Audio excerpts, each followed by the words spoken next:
Hey, Annika here. Before you get into this, our very first proper episode, I do want to let you know there are some spoilers in this one. We're going to talk about Marvel superhero movies, and we're specifically going into Iron Man 1, Captain America 1, Captain America 2, Winter Soldier. If you've seen those movies, you'll understand everything. If you've not seen those movies, we explain bits that happen. But if you still want to see those movies and don't want to hear any spoilers, this episode might not be it for you. We do also get into how shitty Marvel treats its creators and something with the monopoly position of Disney, maybe. But yeah, this might not be the episode for you if you don't want spoilers. If you do, then, well, keep on listening.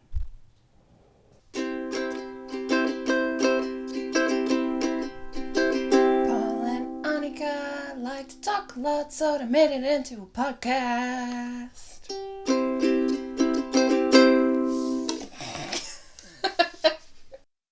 Hello, you're listening to Paul and Annika's podcast, where we talk about everything we fucking want. I'm Paul. And I'm Annika, and today's subject is superhero movies. Because there are a bazillion of them, we want to focus on Marvel Studios for now, because we are currently rewatching them in chronological order. Paul, go off. Yes, we are rewatching these movies because, especially because nowadays we kind of prefer to watch a lot of light entertainment. Somehow as if life itself is hard enough right now. Weird. Exactly. I wonder why that is. So we, on a whim, decided you have a Disney Plus subscription, and we decided that, why not rewatch all of those movies? Because we've both seen all of them. But not in chronological order, I think. I'm not sure. Chronological order in this case being the timeline order. The timeline order, yes. So we started with the first Captain America movie, and then we went on from there. Sorry. You don't like that one. So, also a little bit of a background. I used to be a pretty fanatic reader of superhero comics, a lot of Marvel comics, so I have a little bit more, quote-unquote, knowledge of the universe and the characters. Experience. A lot of more experience. I am a fake nerd girl, and I have not read any of the comics, but I have watched all the movies, and that's the knowledge I have. Yeah, so I don't have some... Essentially, you're not actually qualified to talk about the movies then. If exactly. You have not read. As a proper girl, I'm not qualified to talk about Marvel movies. You really should have read the decades and decades upon Marvel comics. The thousands, literally thousands of Marvel comics that have preceded the creation of these movies. Yeah, I know. I'm so sorry. I personally, these movies... The good ones, even the good ones, I don't think are necessarily good. They're just fun. So I'm very opinionated about these movies. I'm very opinionated about the quality of them. But one thing I noticed on rewatching these movies is also the politics that these movies kind of tend to promote. Specifically, watching the first Iron Man. Yeah. Politics of Iron Man 1. Yes, well, of course it all started with the first Iron Man movie. This is, I gotta say, in my opinion, one of the better movies of the lot. That's probably also because it was the first one they tried, and they tried to do a new thing, and I remember it being pretty exciting when Robert Downey Jr. was first announced as Iron Man. It was like, oh yeah, this is a guy who's going to be his big comeback. But one thing I noticed about this Iron Man, so essentially, for those who are unaware of the story of one of the single most popular movie characters of all time, Iron Man is a multi-billionaire industrialist called Tony Stark. Who amassed his vast amount of wealth running essentially an arms dealing company. Yeah. Arms manufacturing, I should say. Yeah, arms manufacturing and how do you call that? Like he develops, arms developer as well. Like he came up with new ideas for new weapons, and he was like this big shot. Yes, and also clean energy, which is a very minor plot point of the first movie. Yeah, that's like, but see, he's good too. Yes, this is also like, yes, but he's actually one of the good guys. He's a good weapons manufacturer. Yeah. And one thing I noticed, and this is something that I'd never really actually considered the first time I watched it all those years ago, but basically, the plot of the first Iron Man is an arms manufacturer, and he gets into a bad situation. He is in I don't know if they actually say the country. No, it's just generic Middle Eastern country. Afghanistan. They probably say what it was. We should have researched that. But he gets hit by a missile, and he sees the missile. It's this little moment where he is driving along. He's like a guest for the military, and he's in his Humvee, and they get hit by a missile, and he sees the logo on the missile, and it turns out that it's a Stark Industries logo. And that's kind of the start of his journey towards realizing, like, oh no, my weapons, I should stop being a weapons manufacturer, because my weapons might fall into the wrong hands. He had never considered that before. This was an arms dealer who had never once in his life considered the fact that bad guys use weapons as well, and that they might get their hands on his weapons. Yes. That wasn't something he had never considered until he saw a bomb going off next to his face with his own logo on it. Just to drive home the point that it was Afghanistan. I've looked it up. It's supposed to be war-torn Afghanistan. Yes, which is also, of course, very, very topical. So he's attacked by terrorists, and then he realizes, oh no, the terrorists are going to use my weaponry. But it's never really pointed out that prior to this, he supplied his weapons to the U.S. military. So the implication is, we don't know who he supplied it to before this.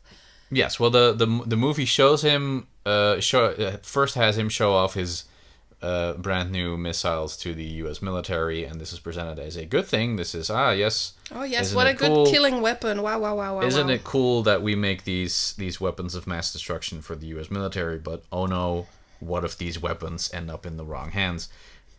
Where I think the message should probably be, oh no, I am a weapons manufacturer.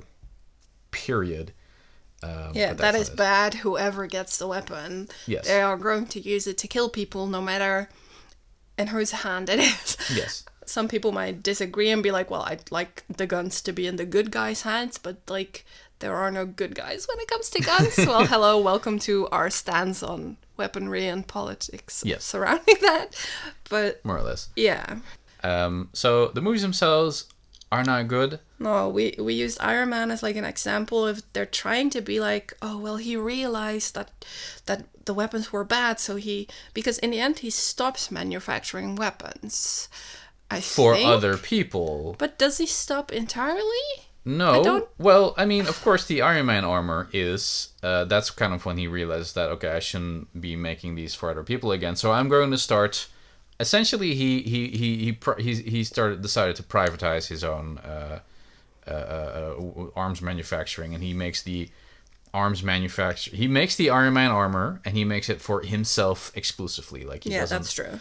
Essentially, he just goes like, you know what? I'm just gonna be a one-man army, and I'm going to solve all of these problems on my own.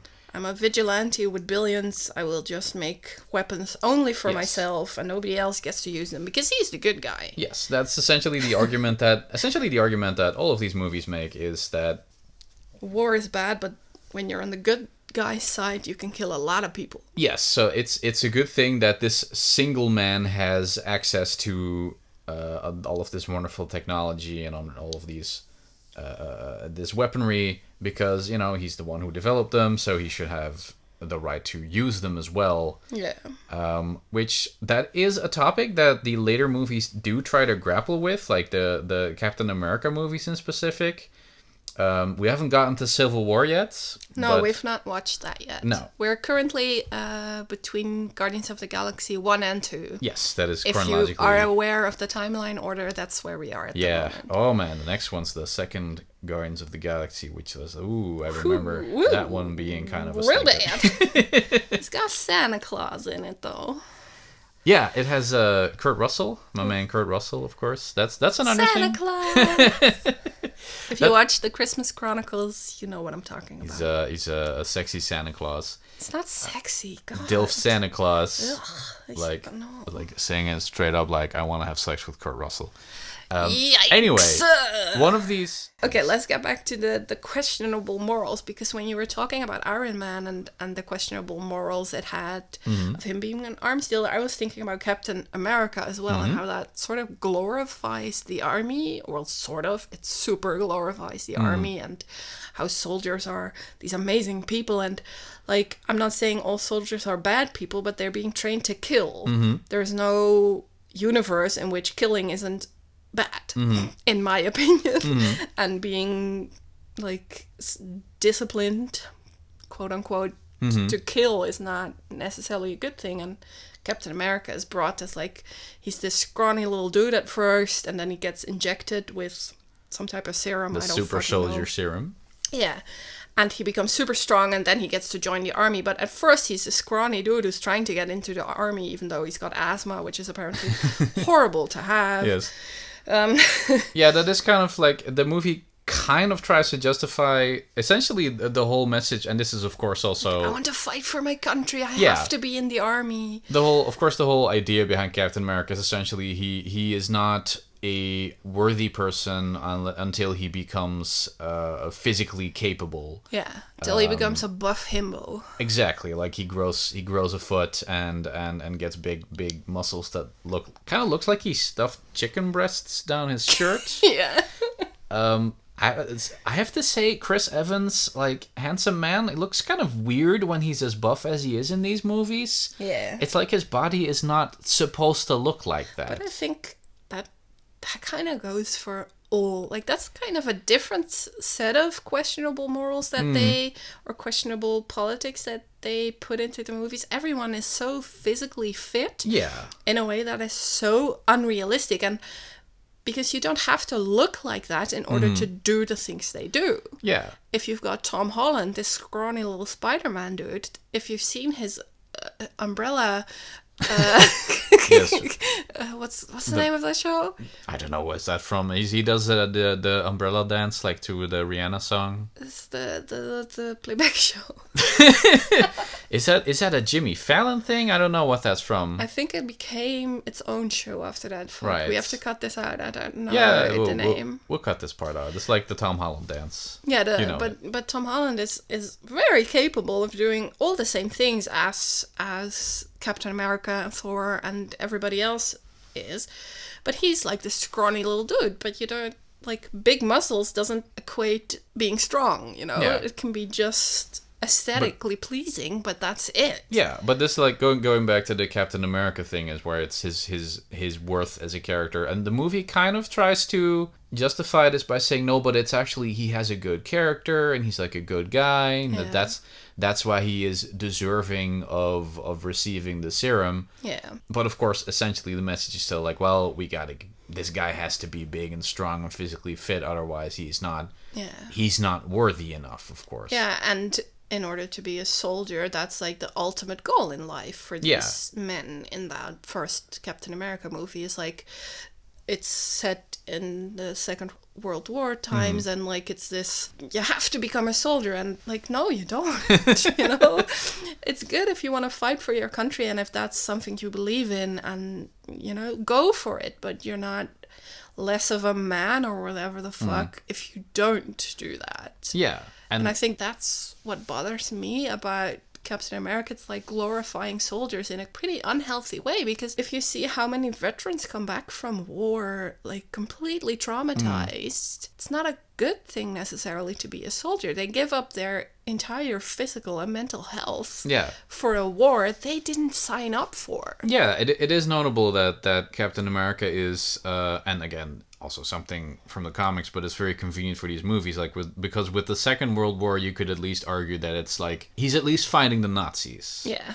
I mean, he's not fighting the Nazis in the movie, but he's sort of fighting the Nazis in the movie. That's another thing. Yeah. But you could at least argue that, okay, that was a war where there were at least clear bad guys. Yeah. Like, that's also why that's such a popular thing for American movies to keep going back to, because it's very much, we were the good guys, they're the bad guys. It's not really something you can argue about. Yeah. But once he becomes frozen and he gets woken up like decades later and wakes up in modern times, there's no real references to any actual wars currently going on anymore. Like, Captain America does not fight in the Iraq War. He doesn't go to Afghanistan like no. Iron Man did. No, he doesn't. That's probably true. Because that is a little bit, let's say, morally ambiguous. Yeah, I think maybe they want to keep it sort of like timeless in a way that you could watch the movies again in 20 years and still understand what it's about. And like, well, if we talk about Afghanistan, that has been going on for 20 years. Yeah.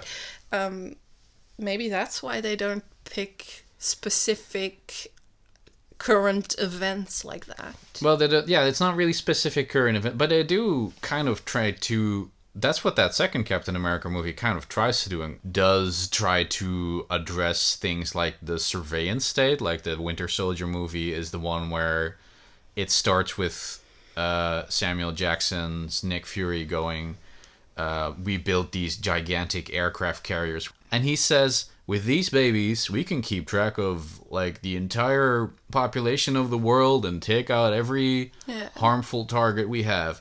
And it is notable that Captain America in that movie is kind of presented as the moral center, because he does say like, hey, actually, that seems like a really bad idea. Yeah. You should probably not be doing that.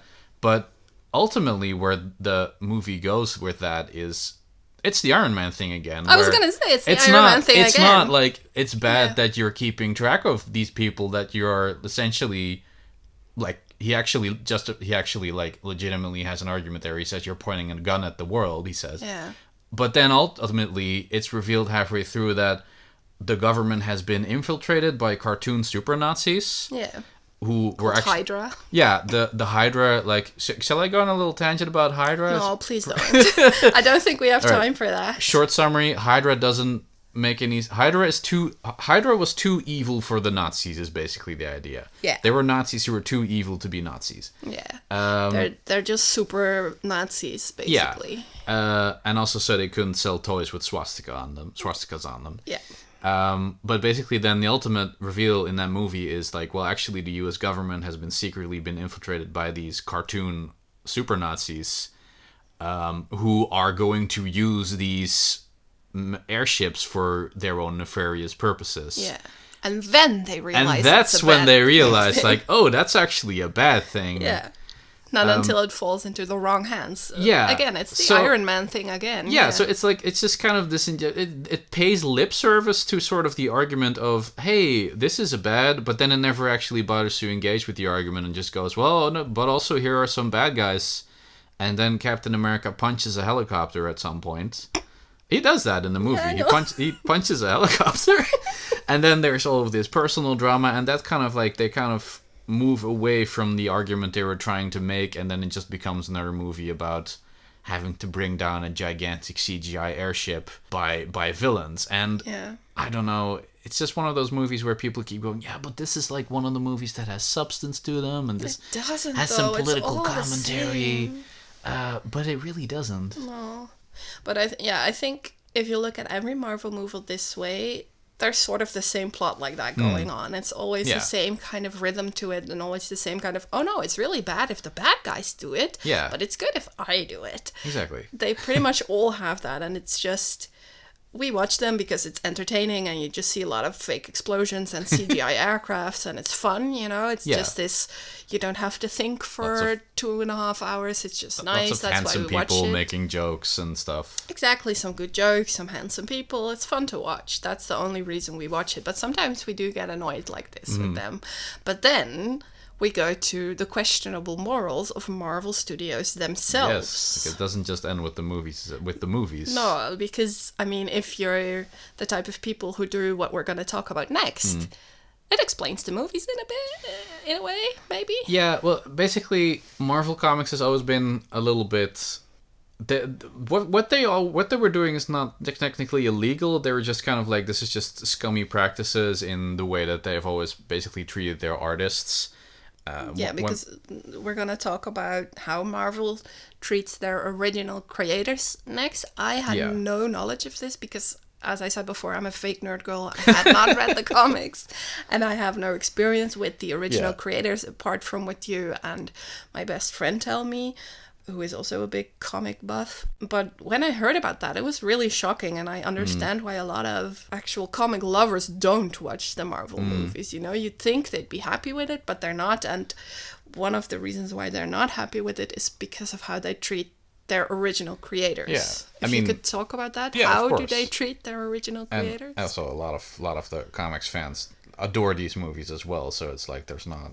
That's true. But like, there's a subgroup who don't. Yeah, because essentially Marvel, and they're not unique in this, but I just find this particularly insidious because they've become so big and because their movies become so popular. Is that all of these characters that you're seeing in these movies, all of these characters, they were not just they did not descend from the skies, fully formed as characters for these movies. They were all created by people, by individuals, or by writers and artists and a lot of creative people, often decades and decades ago. And this is also sort of a part of the myth of Marvel that they never explicitly say it, but they always kind of imply, like, look at Stan Lee. That's why he also has all of these cameos in every movie, where they kind of imply, like, Stan Lee is the guy who created Marvel, and it's implied that he's the guy who makes all of these characters. And they never flat out say it, of course, because it's not true, but I do think this is a popular conception of Stan Lee as a person. I thought that he created everything before I learned the truth. Yeah. Before I learned about that, I thought Stan Lee had created all the characters. Yeah, and Stan Lee had a hand in creating a lot of these characters. I don't want to necessarily downplay Stan Lee's contribution to comics history, but for example, Captain America, Stan Lee had no hand in creating that character. That Captain America was created by a guy named Joe Simon and another guy named Jack Kirby, who is a big name in comics you will probably hear more about. But essentially, all of these creators, a lot of these characters were created decades ago, and they were created in the 50s and the 60s as basically Jack Kirby and a lot of these other people never actually... They were never in any position to negotiate the rights to their characters, or they were too naive, or they trusted the company too much to sort of... Or they didn't realize how big it was going to get. That of course as well. I mean, Jack Kirby, he unfortunately died fairly young in the early 90s. So he wasn't even around to see the rise of these franchises, but also his estate. They're still currently trying to get the money that they believe is rightfully theirs for the creation of their grandfather. Because he signed like contracts that say he doesn't deserve the money, but right now they are making literal billions off of his creation. So you've got this, like, I wouldn't say gray area because it's very black and white to me, but like the law says they don't have to pay the descendants of Jack Kirby, but morally you would say, yeah, without Jack Kirby you would have nothing. You know? Without, like, the other names, I'm not aware of them. There's a bunch. I'm not saying I'm an expert on this. Jack Kirby's a big one, but another good example is, and this is someone who is currently still alive, is a guy named Jim Starlin, and this is someone. Okay, people might have at least vaguely heard of Jack Kirby because he was one of the big ones. Jim Starlin he's someone you're probably only gonna know if you're actually like involved in comics in some way, if you're a fan or you're a creator of American superhero comics specifically. Jim Starlin created Thanos, probably the most popular, if I go by all the memes on Facebook, the most popular villain in a lot of these movies is a very bad guy. And he also created the character Drax the Destroyer. He created the character of Gamora. a multitude of these characters from these popular movies, and that guy is currently still alive. Yeah, so he should get a cut of the money. Like, he doesn't deserve as much as the people making the movies, but without the characters that he created, they wouldn't be able to make the movie. So it should only be fair to, like, give him a bit of money. Yeah, because, I mean, he is getting paid for it. I mean, that it's not an issue that he's not getting any money for it, because he has said in interviews that Marvel is compensating him, of course, for his creation of these characters, and but so little. His personal opinion is that he's okay, but I mean, that's also, of course, and that's a whole other argument where you can say, like, well, even if someone is okay with being exploited, you know, they're still being exploited. Yeah, exactly. But one story that's always going to that I'll always remember with this is that Jim Starlin, like I said, he created Thanos, he created Drax the Destroyer, he created Gamora, a bunch of other characters, and especially movies. Thanos is in the later bits of the timeline where we're getting to right now. He's in pretty much all the movies, and in the two big ending movies at the moment. There's nothing after Infinity War and Endgame. He's the ultimate villain. He's the ultimate villain of everything. The first Marvel epic. It all ends with Thanos. Yes. Every little bad guy, everything leads to Thanos. Yes. Jim he's Starlin, an important character, you could say. Jim Starlin also, I'm going to have a little aside about DC Comics here, because they're doing a lot wrong. But oh, no. Jim Starlin also created the character known as the KG Beast in the 80s. Yes. Sounds... Not all of his guys were hits. Like a character. Yeah, this was a character created in the 80s, of course, when, you know, the during the Cold War and Russia was a whole thing. The KG Beast is a character. That character was in one of the DC movies, in Batman vs. Superman, Dawn of Justice, the Ultimate Extended Edition. I'm saying the full name because that's funny. And he has... Essentially, that character in that movie is a henchman. If you know him, he's just a guy working for the bad guys. He's the guy with the flamethrower who kidnaps... I've not seen it. No, he's just a guy, basically. He's like a henchman. He's got two or three scenes. He's in 5 minutes of the movie. Yeah. Jim Starlin got paid more for the appearance of that character in that movie than he did for all of his Marvel characters, including Thanos, combined. Yeah. So one character in one DC movie got him more money than several characters spread out over pretty much all the including the main villain, including the main villain of the Marvel universe. Yeah. That just goes to show you that it is possible to pay creators a fair wage and still make a lot of money, because DC is not poor. No. Marvel is also not poor. No, Marvel is extremely not poor. Marvel just chooses not to pay more than they have to. Exactly, because they're not legally, like you said, they're not legally required to do these things. But is it a moral? Well, that's are they morally required? Which I should say, I would say yeah. But that's also why the comics are essentially just used as IP farms. Essentially, like the comics, because there's such a massive history of these comics and all these characters. I don't know what an IP farm is. An IP farm is IP stands for intellectual property. Okay. See it as like the comics and their history and all of the stories that have been told and all of the characters that have been created. Basically, what they can do for these movies is basically grab into this gigantic trough of content, of material that they have, and just pull that out there and sometimes they go like, oh, we'll take a little piece from that story, and we'll take a little piece from that story, and we'll replace that character with that character. Yeah. But essentially, it's that these movies are not really like about creating any sort of interesting new narratives. They're just like, well, we can use these, we can use this, we can use that. And we don't really have to pay anyone for it, or you can just pay a little lip service to it. Yeah, and we still watch the movie. I have a friend who chooses not to watch the movies because of this, which I respect. Yes. Like, when I learned about that, I was like, yeah, that makes sense. I still need a bit of mindless entertainment because the world is tough enough, so I choose to still watch the Marvel movies. Yeah. But I understand that this upsets a lot of people, and I think more people should be aware of it as well. Yeah. I mean, I watched them with you. I have seen all of them before. This is the second time I'm going through these. I do feel like we're pretty negative about stuff that we actually kind of enjoy. And then the next subject we have written down is like the big bad, maybe. The Thanos of our story at the moment. But we do really enjoy these movies. We're just trying to look at the politics behind the mindless movies that we're watching. Do you want to talk... That's something we just enjoy. We enjoy knowing more content and more like the bigger picture of where something comes from. I like to be aware of what it is that I'm consuming. In the same way that some people want to know where the meat from their supermarket came from, I want to know what's going on here. Yeah, what's going on behind the movie. What are the studios doing? And then we come to Marvel Studios, which used to be its own thing.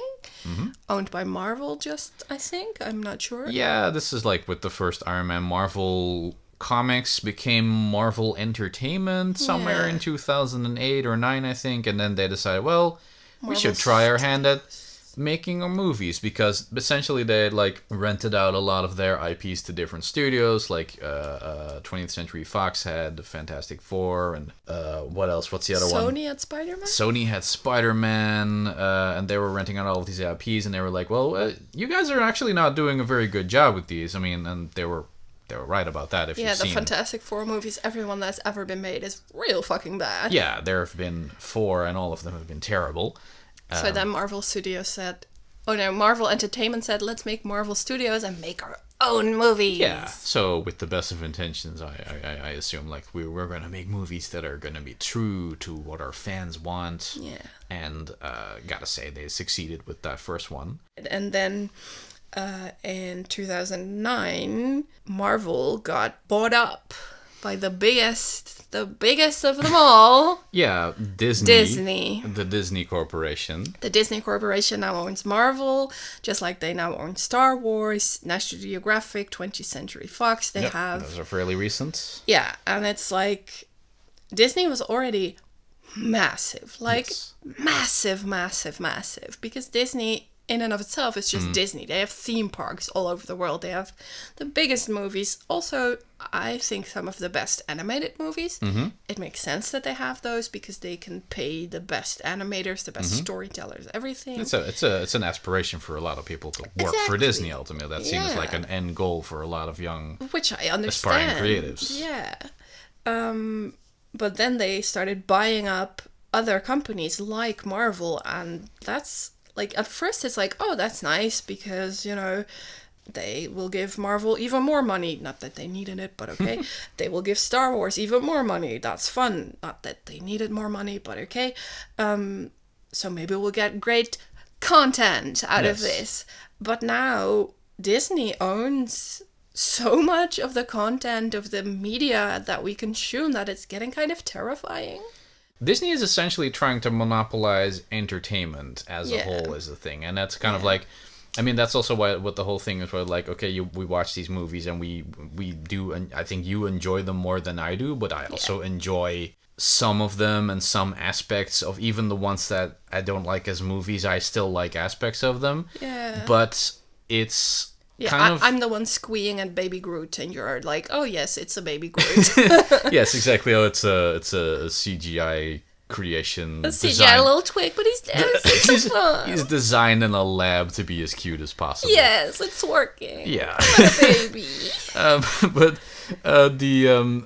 that's also the I think the danger of it is essentially because Disney, they are good at making entertainment, but they ultimately should not be the only corporation at making entertainment, and I feel that they are driving out interesting, not even art, like it's not even about like popular entertainment, like leaving less and less space for like art or things that have interesting or valid things to say. That's not their competition. Their competition isn't art house movies and art house things. But also they're not leaving a lot of room for people who want to make new and interesting things, new and interesting popular media. Yeah, and if they do, then they'll quickly get bought out and go like, hey, Disney will go like, oh, you made this? Oh, that's cool. We'll buy that from you, and then we'll make our own thing with it. And try and say no when Disney waves a check in your face. I can imagine a lot of creators go, well, I need that money more than I need my trademark on my made media. And of course, a lot of creators like working for Disney because Disney pays them. Prestigious. It's a prestigious project. It's like there's a lot of these people like making content for these, for Star Wars things, but also Marvel things. Like Marvel is not just the movies; they have TV shows, they have cartoons, they have like a new show on Disney Plus. WandaVision. Yes, about two characters from the movies.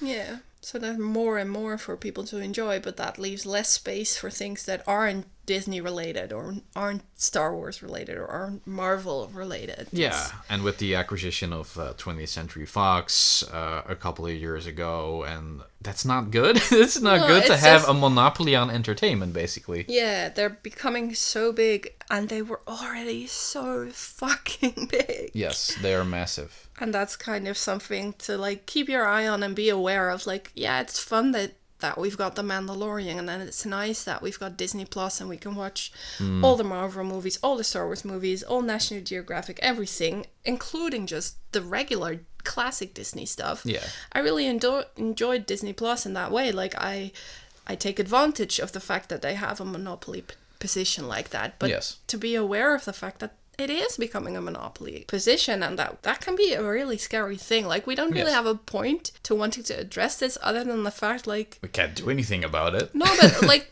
we don't have a point in saying, like, ooh, bad guy, you know? Yeah. But more like, be aware of that, because I don't think a lot of people are aware of the fact that they really own everything, and they own so much. It's, like, terrifying. And that means that they get to decide what we watch. Yes. And that's what's terrifying about it. Yeah, exactly. And they can make really good things, and then it can be fun. But if they all of a sudden decide, like, oh, we'll only make movies where gay people are the bad guys, they could do that. Yeah. You know, they have that power. And media... and the media that you choose to watch has a lot of effect on the way that you view the world. So a media corporation having a monopoly position, a lot of people will say, oh, what, it's just movies, oh, what, it's just TV shows. But the media that you consume, it changes the way you view the entire world. And that's, I think, why we wanted to address this as well. Like, that shit's scary, man. Yeah, you don't want to have your entire worldview being informed. I mean, I hope people don't have their worldview informed entirely by entertainment as well. But, no, but it's you don't want to have big thing. It's a big thing. We all think bunnies eat carrots. Why do we think that? They don't. Yeah, because of Bugs Bunny. Because of Bugs Bunny. That's the only reason everybody thinks they eat that. They don't eat it. They can't even eat it that much because it's got too much sugar in it. Yeah. And if they eat it, they eat the leafy greens on top and not the carrot in the ground. Yeah. Carrots are snacks. Just a sometimes snack for a rabbit. Exactly. But we all think that's all they eat because of media we consumed. Yeah. So that's like an example of how big the power of media can be. And Bugs Bunny didn't have a monopoly position, you know. Disney does, no. So I mean, imagine what they could do. That's Warner Brothers. There's, I'm. That's an old, different story. Yeah, Next time on Paul and Annika. Is Warner Brothers owned by Disney? I actually don't even know. No. No, because you want to know how I know that? Yes. Because Harry Potter World is in Universal. Oh, right, yeah. Wasn't that a thing? Wasn't that a thing that that J.K. Rowling that Disney actually wanted to? I have no idea. Well, let's not talk about Harry Potter. Let's not talk about turf trash, JK. Come on. That's a different podcast. Let's not talk about Harry Potter in the Marvel movies episode. That's a different episode. Talk about turf trash. Yeah, well, it's obvious we could talk about this for many more hours. So let's do that. We digressed here and there, but I hope you're okay with that. Yeah, let's stop right here. All right. Well, all right. So I was Paul. And I was Annika. And thank you for listening. I hope you enjoyed it, and we'll talk to you next time. Bye. Bye.